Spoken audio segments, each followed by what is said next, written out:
Sonic Frontiers doesn't limit you to a small, carefully curated menu of things to try. Instead, it takes the all-you-can-eat buffet approach, throwing new ideas at you from start to finish, without really seeming to care if they're fresh and appetizing or looking wilted and limp under the heat lamp. When I jumped off the starting line of the sprint across Sonic's first open-world game, I certainly didn't expect to play jump rope, duke it out with a giant robot, watch a dramatic origin story for an extinct race of beings, or do you know how to fish? I'll teach you if you want. But Frontiers kept me guessing, even late into the campaign, with what it would try next. Even when some of those ideas didn't work, I was almost always glad that Sega gave it the old college try, and as a result, I rarely found myself bored. I did find myself feeling blue because of the absurd amount of pop-in that happens every time this famously fast character does his thing. But Sonic Frontiers is, for the most part, a promising first attempt at blazing a new trail for the series.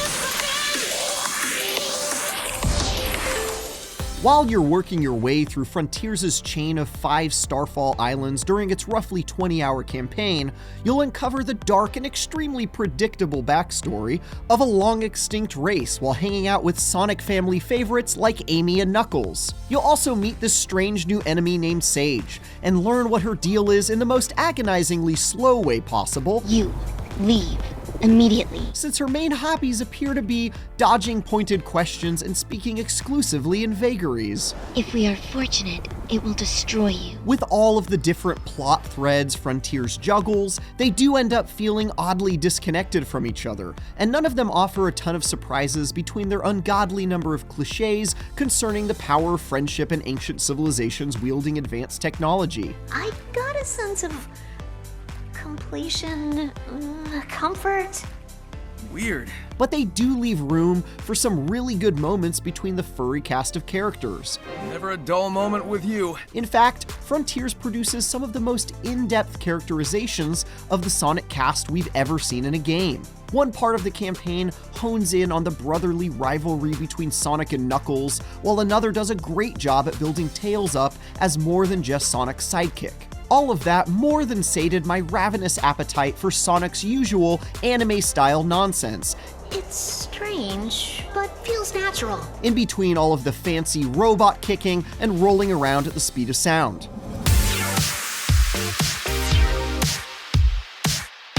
Sprinting through the sprawling open-world areas is, as you'd hope, one of the best parts of this odyssey. The islands you dash about on are suitably large playgrounds for you to test the limits of your road running, so long as you don't fall into water or lava that immediately kills you. My personal favorite new trick, though, is the Psy Loop. It lets you draw a circle while blazing a trail to create a tornado of death that impacts everything caught within it. This ability can be used and abused to do damage in combat, solve puzzles, and even farm rings since it generates a few every time.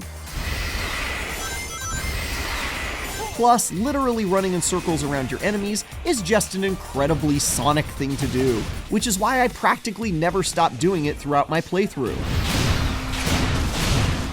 What becomes clear after a few laps around the first island is that Sonic Frontiers is an action-adventure game that joins a growing pack of old-school series looking to reimagine themselves as open-world sandboxes. And in this particular case, it mostly works out. Just like Pokémon Legends Arceus and Metal Gear Solid 5 The Phantom Pain before it, Frontiers keeps a lot of what makes the Sonic series beloved and unique, including some fun homages, but also throws in big areas to explore and fills them with a wild assortment of side distractions and mostly interesting new ideas. Not all of those activities are created equal, but it works overall just because of the sheer variety. One moment you're juggling robots like you're playing Baby's first Devil May Cry, the next you're trying to beat a time trial in a 2D platforming stage. And a minute after that, you're playing a game of pinball inside of an active volcano. You'll grind truly epic rails, solve extremely simple puzzles, do some puzzle platforming, and of course, catch fish. Because if you can't fish, does it even count as an open world game?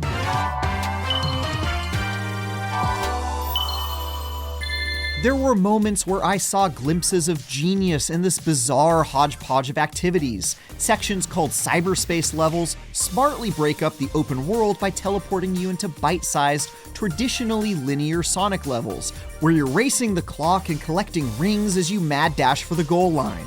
On the other hand, one of the big things Frontiers tries that doesn't work well is combat. You're just mashing buttons to pull off simple combos and knock the snot out of faceless robotic enemies.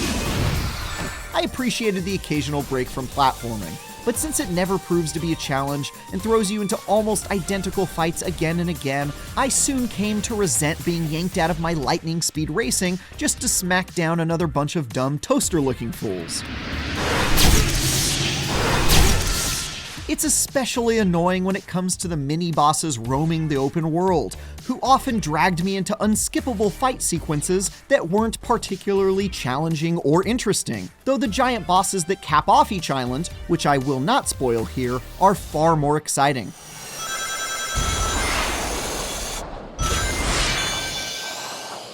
There are other things Frontiers has you do, like solving very easy puzzles that range from mildly amusing minigames to completely brain-dead chores, or dipping your toes into RPG mechanics by gathering collectibles to raise your stats. These aren't terrible additions, but they also don't feel like they're entirely fleshed out. The upgrades in particular are a bit odd since they do things like let you carry more rings or increase your attack and defense stats by such minor amounts that they barely have an impact on gameplay. It's almost like the developer shrugged and said, sure, why not? And threw every idea they could come up with into the mix just for the heck of it. The biggest shortcoming with this new open world design, though, has nothing to do with the buffet of mostly amusing activities. It's simply that Frontiers is not at all able to keep up with Sonic's godlike speed on a technical level. My immersion was broken about every 5 seconds when large objects popped into view right in front of me. Granted, that's sometimes hilarious, but it's always jarring and just plain ugly. Most of the time it's a railing or platform that blips into existence a couple feet away from you, but sometimes it's entire areas of the world. For all of its amazing quick loading capabilities, the PS5 just couldn't seem to handle how hilariously fast Frontiers let me go. Whether I was playing in the 4K resolution mode at 30 FPS, or the much more desirable 60 FPS mode, seriously, what are we even doing here playing a game this fast at any less? The pop-in was always a common issue. Help me find the Chaos Emerald so I can beat up some big robots. You'll be free and back to guarding the Master Emerald in no time. Sounds like a plan. Sonic Frontiers is a delightfully weird and experimental evolution of the Sonic games so many of us grew up with. Its expansive islands are filled with so much variety and pieces of Sonic history, from classic platforming stages to silly minigames, that they're enjoyable to explore even when awful graphical pop-in is a constant Hedgehog spine in your side. Some of the new stuff Frontiers tries out, like the self-contained cyberspace levels within its open worlds, are fantastic ways to pack as much Sonic goodness as possible into one package, while others, especially combat, are uninteresting experiments gone wrong. Still, I largely enjoyed my time running around in Frontiers, making it feel like a promising first attempt at what could be a bright new era for Sonic and friends. For more, check out our reviews of God of War Ragnarok or Bayonetta 3, and for everything else, stick with IGN.